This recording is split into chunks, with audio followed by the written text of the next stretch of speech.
Good evening, dear listeners. Tonight, we embark on an unusual and thought-provoking journey into the world of Waiting for Godot, one of the most enigmatic and profound plays of the 20th century. Written by Samuel Beckett, this masterpiece of absurdist theater explores themes of waiting, time, existence, and the meaning or meaninglessness of life itself. Imagine a barren landscape. A lonely tree stands against an endless sky. Two men, Vladimir and Estragon, engage in a peculiar, almost childlike conversation as they wait for someone named Godot. But who is Godot, and why do they wait? Does he ever come? Grab your pillows, get cozy, and let your mind wander into the strange, poetic, and deeply human world of Waiting for Godot. Act 1. The setting. The waiting a road, a tree, an empty, desolate space. Here stand Vladimir, Didi, and Estragon, Gogo, two weary wanderers, bound together in an endless cycle of waiting. They are like two halves of the same soul.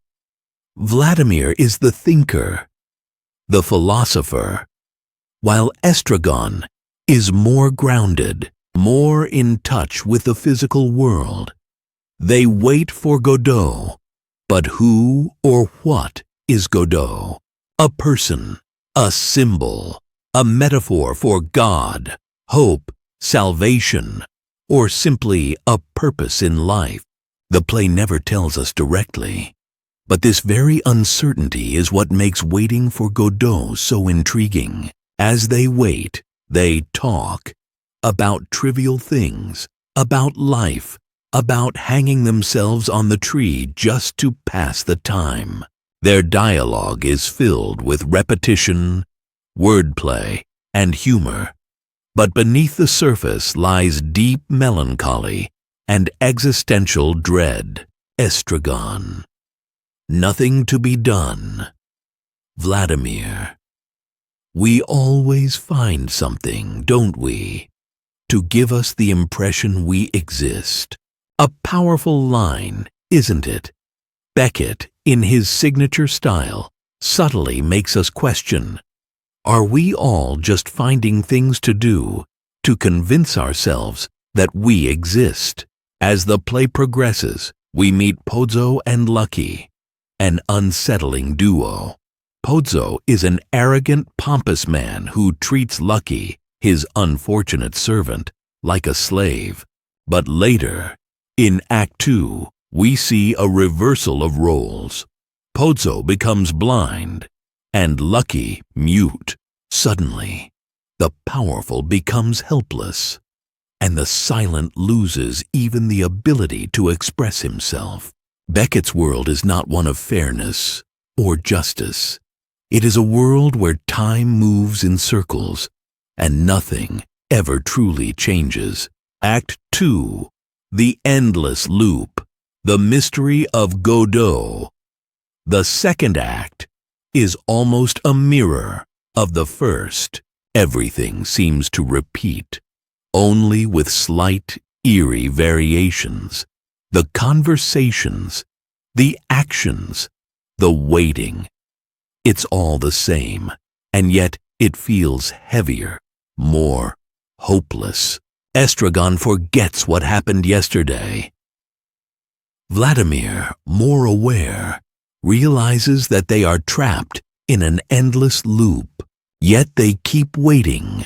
And then comes the boy, a messenger who tells them that Godot will not come today, but surely tomorrow. Tomorrow, always tomorrow. But tomorrow never truly comes.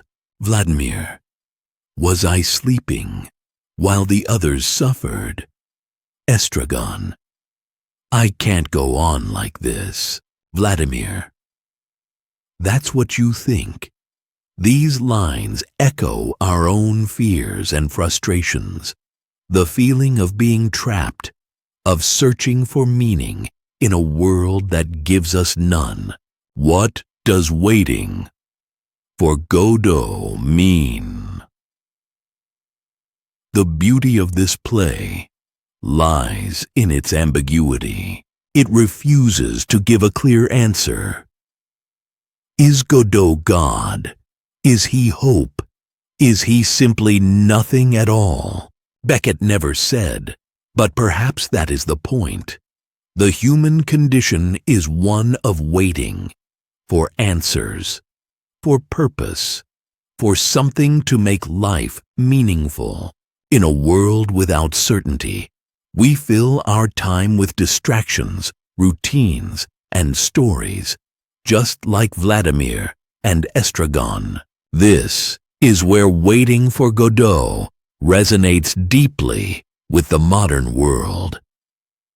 Even today, aren't we all waiting for something, a dream to come true, a better future, a love that lasts? Yet Beckett reminds us, life is happening right now, even in the waiting. Modern appreciation, why this play still matters. Waiting for Godot remains one of the most powerful and widely performed plays in history. Why? Because it captures the human experience in its rawest form. It speaks to students searching for meaning, to workers stuck in routines, to lovers waiting for a call, to dreamers waiting for success. The play tells us, life doesn't always make sense, but it is in the waiting, in the conversations, in the connections, that we truly exist. So maybe the question isn't, who is Godot, but rather, why do we wait? And so, dear listener, as we close our book on tonight's story, I leave you with this thought.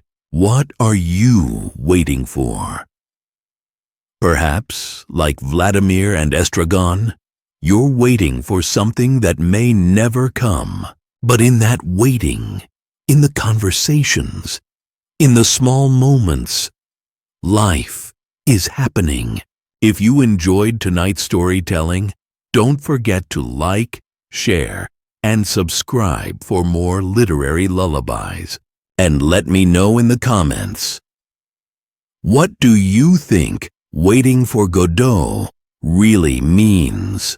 Until next time, sweet dreams, and may your waiting be filled with meaning.